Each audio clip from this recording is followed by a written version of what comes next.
ನಮಸ್ಕಾರ. Indian Premier League season 19ರ mini ಹರಾಜಿನಲ್ಲಿ ಆಸ್ಟ್ರೇಲಿಯಾ ತಂಡದ ಸ್ಟಾರ್ ಆಲ್ರೌಂಡರ್ ಕ್ಯಾಮರೂನ್ ಗ್ರೀನ್ ಬರೋಬ್ಬರಿ 25.20 ಕೋಟಿ ರೂಪಾಯಿಗಳಿಗೆ ಹರಾಜಾಗಿದ್ದಾರೆ. ಹೀಗೆ ಆಸೀಸ್ ಆಟಗಾರನಿಗೆ ಕೋಟಿ ಮೊತ್ತ ನೀಡಿ ಖರೀದಿಸಿರುವುದು ಕಲ್ಕತ್ತಾ ನೈಟ್ ರೈಡರ್ಸ್ ತಂಡ. ಹೌದು, ಕೆಕೆಆರ್ ತಂಡದ ಸ್ಟಾರ್ ಆಲ್ರೌಂಡರ್ ಆಂಡ್ರೆ ರಸೆಲ್ ಈಗಾಗಲೇ ಐಪಿಎಲ್ಗೆ ವಿದಾಯ ಹೇಳಿದ್ದಾರೆ.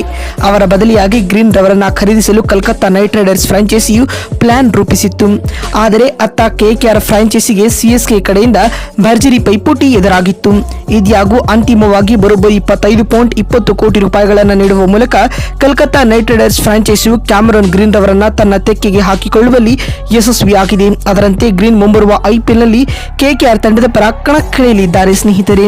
ಇನ್ನು ಕ್ಯಾಮರೂನ್ ಗ್ರೀನ್ ಈ ಹಿಂದೆ ಮುಂಬೈ ಇಂಡಿಯನ್ಸ್ ಹಾಗೂ ನಮ್ಮ ರಾಯಲ್ ಚಾಲೆಂಜರ್ಸ್ ಬೆಂಗಳೂರು ತಂಡದ ಪರ ಕೂಡ ಕಣಕ್ಕಿಳಿದಿದ್ದರು.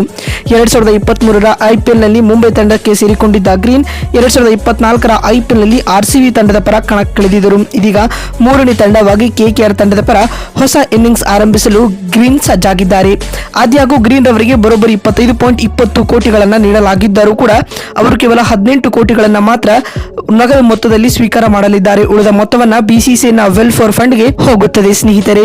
ಕ್ಯಾಮರೂನ್ ಗ್ರೀನ್ ಬ್ಯಾಟಿಂಗ್ ಹಾಗೂ ಬೌಲಿಂಗ್ ನಲ್ಲಿಯೂ ಕೂಡ ತಂಡಕ್ಕೆ ಸಾಥ್ ನೀಡಲಿದ್ದಾರೆ ಅಂತ ಹೇಳಬಹುದು. ಒಟ್ನಲ್ಲಿ ಸ್ಟಾರ್ ಆಲ್ರೌಂಡರ್ ಅನ್ನ ಕೆಕೆಆರ್ ತಂಡ ಬಿಡ್ ಮಾಡಿದೆ ಸ್ನೇಹಿತರೆ. ಈ ಆಕ್ಷನ್ ಅಲ್ಲಿ ಹೈಯೆಸ್ಟ್ ಮೊತ್ತಕ್ಕೆ ಸೇಲ್ ಆಗುತ್ತಾರೆ ಎನ್ನುವ ಮಾತು ಕೂಡ ಇತ್ತು. ಇದೀಗ ಅದು ಕೂಡ ಸತ್ಯವಾಯಿತು. ಇನ್ನು 25.20 ಕೋಟಿ ರೂಪಾಯಿಗಳಿಗೆ ಸೇಲ್ ಆಗೋದರೊಂದಿಗೆ ಕ್ಯಾಮರೂನ್ ಗ್ರೀನ್ ಐಪಿಎಲ್ ಇತಿಹಾಸದಲ್ಲೇ ಅತಿ ಹೆಚ್ಚು ಮೊತ್ತಕ್ಕೆ ಹರಾಜಾದ ವಿದೇಶಿ ಆಟಗಾರ ಎಂಬ ವಿಶ್ವ ದಾಖಲೆ ಕೂಡ ನಿರ್ಮಿಸಿದರು. ಅದೇ ರೀತಿ ಐಪಿಎಲ್ ಮಿನಿ ಆಕ್ಷನ್ ನ ಪ್ರತಿ ಅಪ್ಡೇಟ್ಸ್ ಗಳನ್ನ ಈ ಚಾನಲ್ ನಲ್ಲಿ ತಿಳಿಸ್ಕೊಡ್ತಾ ಹೋಗ್ತೀನಿ. ಹಾಗಾಗಿ ವಿಡಿಯೋವನ್ನ ಕೊನೆವರೆಗೂ ನೋಡಿ. ಮತ್ತೊಂದು ವಿಡಿಯೋದಲ್ಲಿ ಸಿಗ್ತೀನಿ. ಚಾನಲ್ಗೆ ಸಬ್ಸ್ಕ್ರೈಬ್ ಮಾಡಿ. ಧನ್ಯವಾದಗಳು.